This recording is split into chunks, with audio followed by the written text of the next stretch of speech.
G'day viewers, welcome to a weekend edition of TFU. I don't know about you, but I did feel like it was quite a TFU week. I mean, what to talk about of the many things? I mean, yeah, you know, I could talk about Trump and his incredibly distasteful behaviour and the fact that he sends vile and offensive tweets, but really, that's just all the time. Though I will say, the media people who are upset because he did some mean tweets at media people, and they were stupid, offensive, disgusting, and untrue, but that's what he's done all along. And you pricks gave him a free ride all through the election campaign. The fact that you never called Trump, the fact that you never held his feet to the fire, that's why we're in this fucking situation. And now because he said something mean to some media people, the rest of us are meant to care when you fucking media people didn't do your job? Well, you know, this is what happens when you don't hold someone responsible for vile, disgusting, offensive behaviour. They get worse. They don't stop. They don't even maintain the level of disgusting behaviour. Trump is a toddler with a very bad attitude. And I've raised kids. And if you let them have their way, if you don't hold them accountable for bad behaviour, they get worse. If you hold them accountable, they get better. But, you know, Trump has just been given stuff his whole life, and in the worst possible way, he was given a complete free ride in the election campaign by shitty media outlets, and now you're upset that, look, he's doing mean things to us. It's like, well, fuck you. He's screwing over everyone.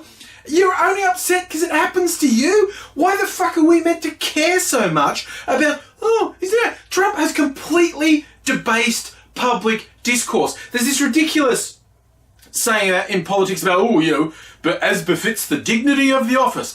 I would question whether there was much dignity in politics before this, but there certainly isn't now. And the next one after Trump is going to be worse. And all these smug fucking shit-eating Trump MAGA types think, haha, triggered much? Lip turn? Blip, blip, blip, blip, blip, blip, blip. This shit is going to come back and bite you too, you brain-dead little fuckwit. Because this is what I've always said, like, when George Bush was granted all this power to fight terrorism and people on the other side argued against it, and you said, you're not patriotic because you've got to imagine this power in the hands of someone that you really don't like. You know, like Obama. And when Obama supporters turned a blind eye to him just drone bombing everyone and anyone and prosecuting whistleblowers and being incredibly secretive because it's like, he's our guy. Well, guess what? Then someone you don't like gets power and they inherit all that power. And Trump just being a vile, disgusting human and throwing any degree of propriety out the window, this is going to come back and bite you if you're a Trump supporter.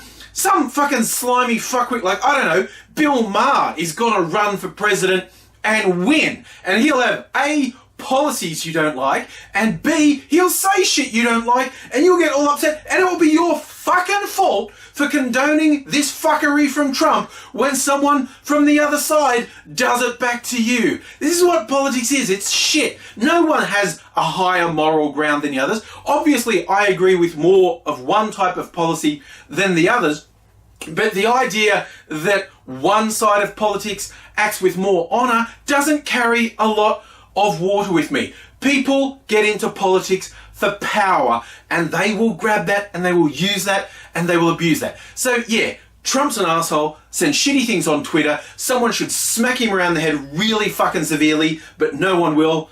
Hey, Secret Service, I meant that metaphorically. I meant someone should give him a talking to. I don't literally mean someone should hold him down and slap his ugly fucking face repeatedly till he cries and asks for his mummy, because that's at the root of all his problem, that his mummy and daddy never told him they loved him and we're suffering and we're just slapping more and more and more. I'm speaking metaphorically, okay?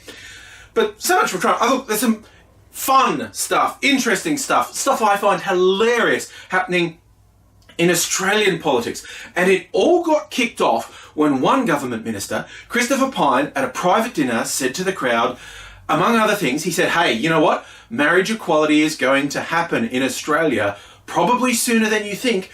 your friends in Canberra are looking after. You see, Pyne is on the more progressive side of the Conservative Party who runs the government in Australia at the moment, and he is open in his support for marriage equality. And in the private dinner he said that, but someone recorded it and gave it to right-wing media flog Andrew Bolt, who went, and the shit hit the fan. And it was very interesting to watch it proceed, because at first Pyne just tried to bluff his way out of like, oh, you know, it's not a big deal, it was just a thing said at a dinner. But the conservative of the conservatives really fucking hate this idea of marriage equality, and they were out for blood, because Pyne also said he'd always voted against Tony Abbott in leadership ballots, even when he was serving in Tony Abbott's cabinet. And so they're all narky about that. And so, yeah, within a day or two, Pyne's suddenly doing real apologies, like, oh no, I spoke out of turn. Because Turnbull just threw him under the bus and said, nah, government policy is we'd only do it after a plebiscite, a public vote. We wouldn't do it by act of parliament, which is what they should do. And Turnbull said that, even though it's kind of the opposite of what he really thinks, because he's a slimy, snivelling bastard and he wants to hold on to power at any cost. Certainly, it doesn't seem to bother him that the people he's pandering to, the ultra-right of his own coalition, just hate him, and no matter what he does, they'll keep hating him. But watching these guys eat themselves, oh, God, I love it so much, because there's a stereotype that only the left does that. The left are all, you know, someone's trying to be purer than you, and I'm more about the ideology than you, and they tear themselves apart. The Conservatives do it just as well, and watching the Libs do it is like, yay! Because that made Tony Abbott poke his stupid, ugly fucking head up and start saying about how this is unacceptable, you shouldn't do that, this is not the policy, and he released what he regarded as the policies the Conservatives should follow in order to regain the trust of Conservatives, to have the public back on their side. And what I love about Abbott is he doesn't know how much people hate him. It's not a secret, it's way out there in the open, but he still doesn't get it. And that's just glorious. And so he, after getting knocked off, promising not to snipe the leadership that replaced him, has never stopped sniping them. And this is just his latest effort. And he doesn't even get when his former supporters even tell him to shut the fuck up. It's like, dude, you can't just spout a bunch of policies that you either didn't have the guts to enact when you were in leadership, or you completely fucked up when you were in leadership. Like, basically, from the backbenches where you can't and never will do anything, you're a piece of shit when you start saying stuff that you wouldn't do when you had the opportunity. His own supporters, or former supporters, are telling him he's a gutless, stupid prick who needs to shut the fuck up. Now, me saying that, like, people who oppose the Liberal Party saying that, carries no weight at all, because you're never going to vote for him anyway. But when his own party are saying, you're a piece of shit, shut up, and the rumblings increase that they might try and replace him in his parliamentary seat at the next elections, this is just I love watching this, and they're not going to let it go. The ultra-conservatives who can't see they're on the losing side of history keep getting more extreme rather than making accommodations. They're not real bright and picking up on messages, like their support for Catholic Archbishop George Pell, former Archbishop of Sydney and Melbourne, and he's now got promoted into the Vatican. He's the third most senior Catholic in the world. Pope number 1, I have no idea who number 2 is, I'll be honest, but Pell is the third most powerful Catholic in the world. Now, he has been charged by Victorian police this week with historical sex offences. You may have been aware, if you've looked at a newspaper at all in the last decade or two, the Catholic Church, not alone, but in particular, has had severe problems with sexual abuse of both children and adults, and the perpetrators, the priests who perpetrated the sexual abuse, being actively protected by the hierarchy of the Catholic Church, and the victims being persecuted.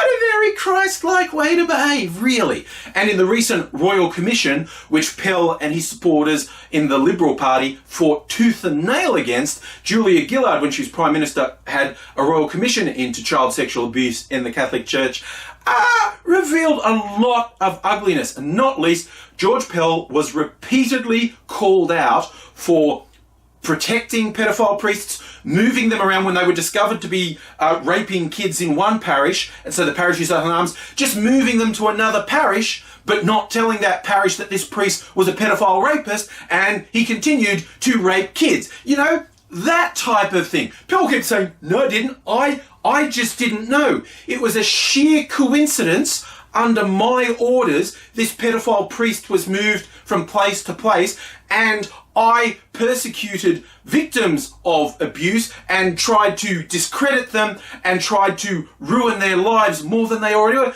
That's a coincidence. I didn't do that because I knew this guy was a pedophile and the public image of the Catholic Church was more important to me than people being sexually abused by priests. No, that's not what's happening. I just didn't know, and it was a pure coincidence. And I'm not sure that really carried a lot of weight in the Royal Commission and the reporting afterwards. So all the people, and this Tony Abbott was among them, and some obnoxious columnists for Murdoch tabloid rags were all sort of, this is a witch hunt. And then the truth came out and go, well, it wasn't a witch hunt, was it? It was an exposure of deep, awful levels of abuse in these institutions, and people needed justice, and that was a significant step forward. And yet these hearings did show, pretty much beyond a doubt, Pell was a bit of a shit. Okay, he didn't care about the victims. He cared about how it looked to the Catholic Church and what it would cost the Catholic Church.